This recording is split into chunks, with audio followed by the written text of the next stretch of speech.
और यूनेस्को के अनुसार इसी साल पृथ्वी के इतिहास की सबसे बड़ी और खतरनाक सुनामी बॉक्सिंग डे सुनामी फिर एक बार अपने आप को दोहराने वाली। और अभी आने वाली सुनामी इतनी बड़ी होगी कि जहां पर 2004 में आई सुनामी में 2,50,000 लोगों की जान चली गई थी, वहीं पर यह सुनामी ऑस्ट्रेलिया की आधी आबादी यानी 1 करोड़ लोगों को पलक झपकाते ही खत्म करने की शक्ति रखती है। अब मैं ऐसे ये जो बोल रहा हूं ना फ्रेंड्स, आपको समझ में नहीं आने वाला। सो जरा इसे देखो। साल 2004 में जब बॉक्सिंग डे सुनामी आई थी ना, तब यहाँ पर अफ्रीका के ईस्ट लंदन शहर में बड़े बड़े कंक्रीट के ब्लॉक्स उखड़ गए थे। पूरे का पूरा पोर्ट एलिजाबेथ तबाह हो गया था और उस पर मौजूद गाड़ियां और बोट्स तक पानी के नीचे समा गई। अब प्रिटी श्योर अफ्रीका की ऐसी हालत देखकर आपको ये लग रहा होगा कि सुनामी यहीं पर कहीं अफ्रीका के आसपास ही आई होगी, राइट? बट असल में ऐसा नहीं था। यह सुनामी यहां कहीं नहीं बल्कि अफ्रीका से एटलीस्ट 8,500 किलोमीटर दूर यहां पर आई थी, इंडोनेशिया के वेस्टर्न कोस्ट पर, और उसका बस फटका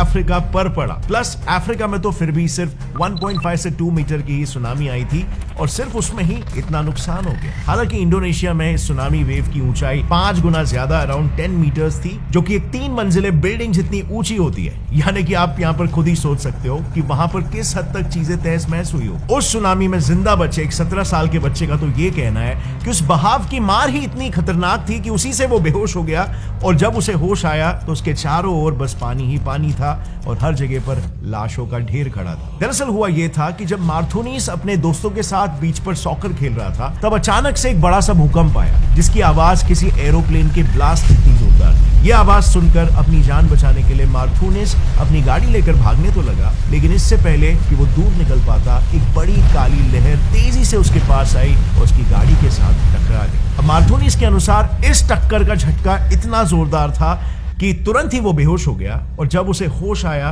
तो वो और उसकी गाड़ी ढेर सारे लाशों और मलबों के बीच में तैर गई।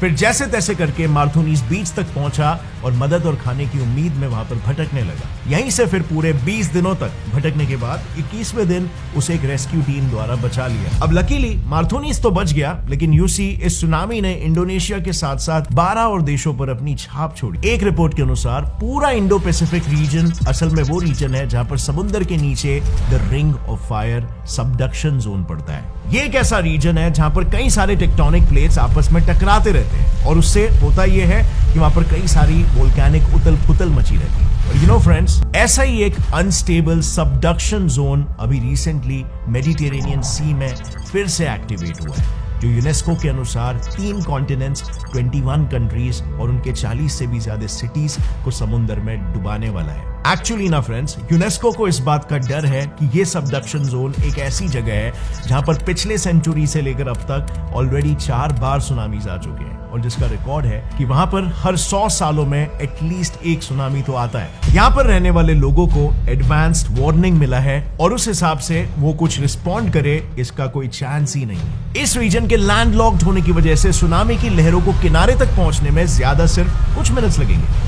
इनफैक्ट 1902 में जब इस रीजन में लास्ट बड़ी सुनामी आई थी, तब एक तरफ रेडियो पर उस सुनामी के आने की चेतावनी जारी थी और दूसरी तरफ सभी के रेडियो रिसीवर्स ऑलरेडी तूफानी लहरों में तैरते हुए नजर आ रहे थे। और दुर्भाग्यवश यही सब फिर से एक बार होने वाला है, लेकिन इस बार रेडियो के जगह पर सबके टीवीज और हजारों लाशें होंगी। आपने रिसेंटली देखा ही होगा, टर्की में 2 बड़े अर्थक्वेक्स आए थे जो पिछले कुछ दशकों में हुए सभी अर्थक्वेक से ज्यादा खतरनाक थे। पर क्या आपको पता है, यूनेस्को की उन रिसेंटली पब्लिश्ड 40+ एंडेंजर्ड सिटीज की लिस्ट में एक नाम टर्की के सबसे बड़े शहर इस्तांबुल का भी है। जी हाँ, आप सही समझे, टर्की में आए 2 बड़े भूकंप असल में मेडिटेरेनियन सी में आने वाले अब तक के सबसे बड़े सुनामी का संकेत है, क्योंकि जैसे कि हम सब जानते हैं, अर्थक्वेक से ही सुनामी आती है। और लास्ट ईयर 2022 में पास ही में मौजूद इटली का एटना वोल्केनो भी 2 बार फट चुका है, जिसके फटने से निकले लावा और डिब्रीज धीरे धीरे करके यूरेशियन प्लेट को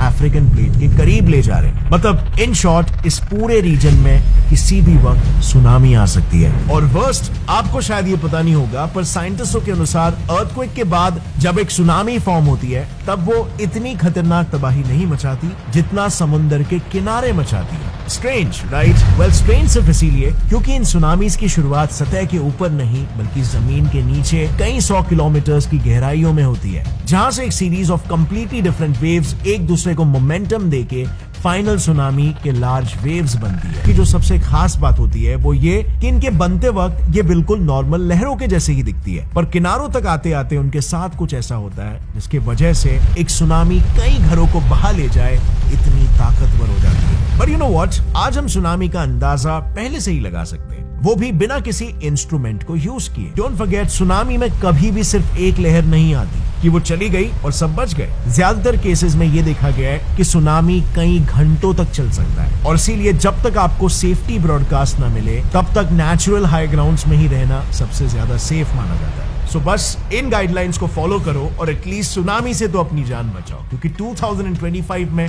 जो डिस्ट्रक्शन इवेंट होने वाला है उससे साइंटिस्ट खुद भी डरे हुए हैं, क्योंकि उनका कहना है 2025 में सूरज को लेकर भी एक बहुत ही डिस्ट्रक्टिव इवेंट हो सकता है।